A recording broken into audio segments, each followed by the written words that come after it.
Welcome to WikiPodcast. Today we're embarking on a deep dive into the life of one of the most, polarizing and talked about figures of our time, Elon Musk. Is he the visionary genius leading humanity toward an interplanetary future, or maybe a high-stakes gambler whose ventures and public persona are constantly on the brink? Our mission today is to unpack his incredible story. We'll go from his early days in South Africa right up to his current position. Heading up multiple world-changing companies, we'll explore the key moments that define him and hopefully give you the context to form your own conclusion. Is it genius or is it, a gamble? So our journey begins in Pretoria, South Africa. Elon Reeve Musk was born there in 1971. He grew up in a wealthy family. His father was an electromechanical engineer and his mother a model and dietitian. Yeah, and what's particularly compelling, I think, if you're looking for the roots of his later disruptive tendencies, is maybe the influence of his maternal grandfather, Joshua Haldeman. He was this Canadian chiropractor, also a political activist, had some pretty strong views, anti-government, anti-democratic, apparently even some far-right conspiracist leanings. It's even been said that Elon himself kind of connected his own desire for adventure, exploration, doing crazy things, as he put it, directly back to his grandfather. So that suggests maybe a deep-seated inclination towards, challenging norms. That's a really fascinating link to everything that came later. How did those early years shape him more directly? After his parents' divorce, which was around age 9, Elon actually chose to live with his father. And the main reason, apparently, his dad had an Encyclopedia Britannica and, crucially, a computer. Right, and he just dives in, teaches himself programming at just 10. And by 12, he sells his first video game, Blastar, for something like $500. Wow, 12 years old. Yeah, and this wasn't just pocket money. It feels like a foundational moment. It showed he could not only learn independently, but immediately figure out how to, monetize his skills. That's a pattern you see again and again, right? His whole approach. Definitely. But it wasn't all coding and encyclopedias. Yeah. He's talked about some really tough experiences, too, like a severe beating he took at some kind of paramilitary Lord of the Flies wilderness school that actually put him in the hospital. Those intense experiences combined with this voracious reading habit he had, everything from Lord of the Rings to Isaac Asimov's Foundation series, that clearly shaped his early vision. You can almost see how those epic stories of world building might have influenced his own huge ambitions later on. That makes sense. And it contrasts sharply with accounts of him having social challenges growing up, something he later attributed to having Asperger's syndrome. So it paints this picture of a mind really drawn inward, intensely focused on big ideas, on systems, maybe less on typical social interaction. And that focus eventually took him pretty far from South Africa.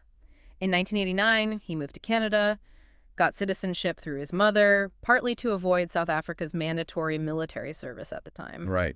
And then eventually he transferred to the University of Pennsylvania, gets degrees in both physics and economics. Right. And there's that resourcefulness. Again, he apparently helped fund his education by throwing these large ticketed house parties. Huh, really? So what does that tell us about his early sort of entrepreneurial mindset? Well, it says a lot, right, about thinking outside the box to get things done. But maybe the really pivotal decision was turning down a graduate program at Stanford. He'd been accepted for material science. Instead, he just jumped straight into the dot-com boom that was happening. Yeah. For him, it clearly wasn't about studying anymore. It was about the drive to actually build something, to get his hands dirty shaping this new digital world. That impulse to create and innovate directly, not just theorize. That seems like a constant throughout his whole career. Okay, let's talk about that first major venture then, Zip2. In 1995, he co-founded it with his brother and a friend. It was a web software company. They developed this kind of internet city guide. And he famously described himself just coding it at night, 7 days a week, all the time. Total immersion. That kind of relentless dedication, well, it paid off. Zip2 definitely had its early struggles, like most startups. But eventually, Compaq came calling. They acquired the company for $307 million in cash back in 1999. And Musk himself netted about $22 million for his share. $22 million. That's a serious first win. Absolutely. It wasn't just the money, though. It was like proof of concept for his whole build it and they will come approach. That $22 million wasn't just capital. It was fuel. He now had hard evidence that his big ideas plus sheer effort could create massive value. And that success obviously just fueled even bigger ambitions. Because in 1999, he co-founded X.com, an online financial services and email payment company, which, as many people know, later merged with Confinity to become PayPal. Right, and this is where we start to see that recurring pattern. High stakes, but also quite a bit of internal friction. Despite his, clear vision for online banking, he actually got replaced as CEO. Twice, in fact, within the merged company. First by Bill Harris, then by Peter Thiel. Sources point to these big disagreements over basic software choices. Musk apparently favored Microsoft platforms over Unix, which caused some real rifts with the engineers. Interesting. Yet when eBay bought PayPal in 2002 for $1.5 billion, Yeah. he was the largest single shareholder, walked away with a staggering $175.8 million. Wow. So this early experience, it really shows his knack for generating huge value, pushing a transformative vision, even when he wasn't fully in the driver's seat operationally. It highlights that disruptive nature, definitely, sometimes, maybe at the cost of internal harmony. So what does this mean for you listening? These early successes, they weren't just about racking up capital. They were like a crucible, forging that disruptive, sometimes tumultuous style we see later. He learned to take huge risks, navigate serious internal conflict, and ultimately turn radical ideas into these massive payouts. Payouts that would fund the next, even crazier ventures. Okay, so with that huge windfall from PayPal, in 2002, Musk founded SpaceX. And this wasn't just another tech company. The goal was audacious, right? Make space travel affordable and ultimately colonize Mars. Yeah, colonize Mars, it sounds like science fiction. Totally. And he famously tried to buy old intercontinental ballistic missiles from Russia first. When that didn't work out, he basically decided, you know what, I'll just build my own rockets. That just captures his build-it-yourself mentality perfectly, doesn't it? Even facing something that seems almost impossible. And SpaceX came incredibly close to bankruptcy. Multiple failed rocket launches in those early years really pushed him to the financial edge. I remember reading about that, nail-biting stuff. Absolutely. Yeah. But then came the breakthrough. The Falcon 1 successfully reaching orbit in 2008. That paved the way for those big NASA contracts. And what's truly groundbreaking, the thing that changed everything, is the innovation of reusable rockets. Right, landing them back on Earth. Exactly. Landing that first stage booster back on Earth or on a drone ship out at sea after launch, it completely defied decades of thinking that rockets are just disposable. This drastically cuts the cost of getting to space. It fundamentally changed commercial spaceflight, turning what seemed like sci-fi into, well, economic reality. It's incredible. Now, speaking of changing landscapes, let's shift gears to Tesla. He wasn't a founder, but he joined as an early investor in 2004. By 2008, he was CEO and product architect.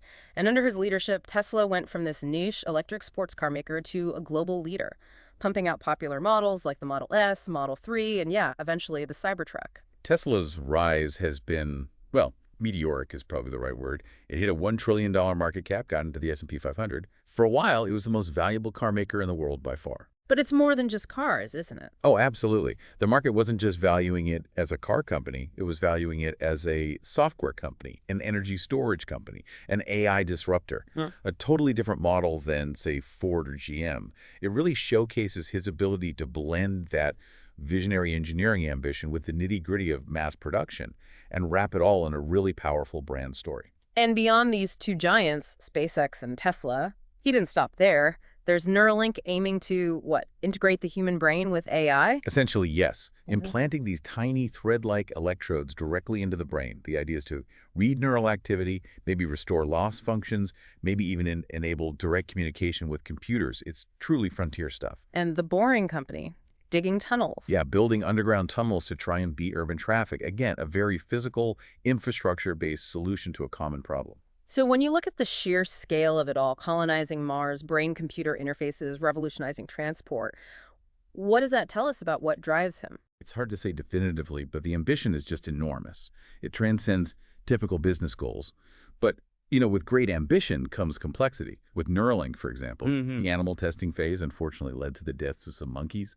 And that resulted in a federal probe, raising really important questions about the ethical responsibilities involved when you're pushing the boundaries of technology like that. Right. A reminder that innovation doesn't happen in a vacuum. There are real-world consequences and considerations. So, moving towards his more public profile. As of, say, mid-2025, he's generally considered the wealthiest person in the world. His net worth is estimated in the hundreds of billions, mostly tied up in Tesla and SpaceX stock, though he's sometimes described himself as cash poor. Which sounds strange, but it reflects how much of his wealth is in stock value rather than liquid assets. Yeah. And this immense wealth naturally raises questions for a lot of people about philanthropy. What does he do with it? The Musk Foundation, which he started back in 2001, has stated goals like supporting space exploration, renewable energy, things like that. But it has drawn criticism. Some have called donations self-serving, often going to projects closely linked to his own companies or family interests. There's also been criticism about its payout ratio being relatively low compared to other large foundations. A really notable public example was around a $6 billion pledge he discussed, supposedly to fight world hunger. Ultimately, that money, or a similar amount, went into his own foundation rather than directly to the World Food Program. This led to some pretty sharp accusations from figures like Bill Gates, who linked Musk's alleged influence on cuts to USAID funding to negative impacts on global aid efforts. Yeah, okay, that's complex. And his public persona is just as captivating and, well, controversial. He used to be a registered independent, but his political leanings seem to have shifted quite significantly, right? Especially since around 2022.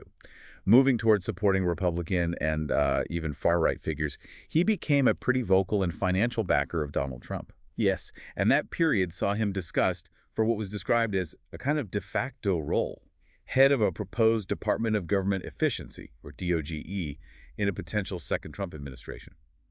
This whole idea, which he suggested would slash the federal budget and consolidate agencies, drew significant public backlash, particularly around accusations that he influenced mass federal layoffs. Right. I remember the DOGE discussions. And then there was that highly controversial hand gesture he made at Trump's inauguration. It was widely interpreted by some critics as being similar to a Nazi or fascist Roman salute, sparking international condemnation. Musk himself dismissed those accusations as just dirty tricks. Okay. And then there's the whole Twitter situation. The acquisition, rebranding it as X, that brought huge changes. The paid blue checks, massive staff layoffs. Massive layoffs, yeah. But it also drew really widespread criticism over content moderation. Reports suggested a significant increase in hate speech and misinformation on the platform after his takeover. Plus, he faced accusations of actively trying to silence journalists and critics. It feels like his personal views and his business decisions became increasingly intertwined. Absolutely. You see how his personal perspectives, whether it's his own experience with Asperger's shaping his communication style, or his public statements on everything from woke culture to immigration to free speech absolutism, how all that increasingly feeds into his business decisions, his platform management, and even his global political influence. This constant mix of personal belief, entrepreneurial drive, public controversy, and immense power makes him a truly unique and undeniably polarizing figure on the world stage. It forces us, really, to grapple with the impact one individual can have in this digital age. So we've journeyed through these incredible highs and, frankly, some pretty turbulent lows of Elon Musk's life.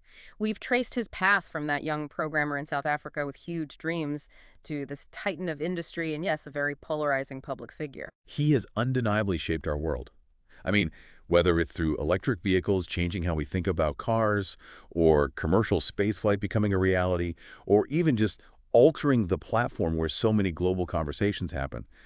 His ventures are incredibly bold. The risks he takes are immense, and his impact, for better or worse, is just undeniable. Thank you for joining us on this deep dive. Considering everything we've discussed about Elon Musk, how do you think his journey exemplifies the often blurred lines between technological innovation and societal responsibility?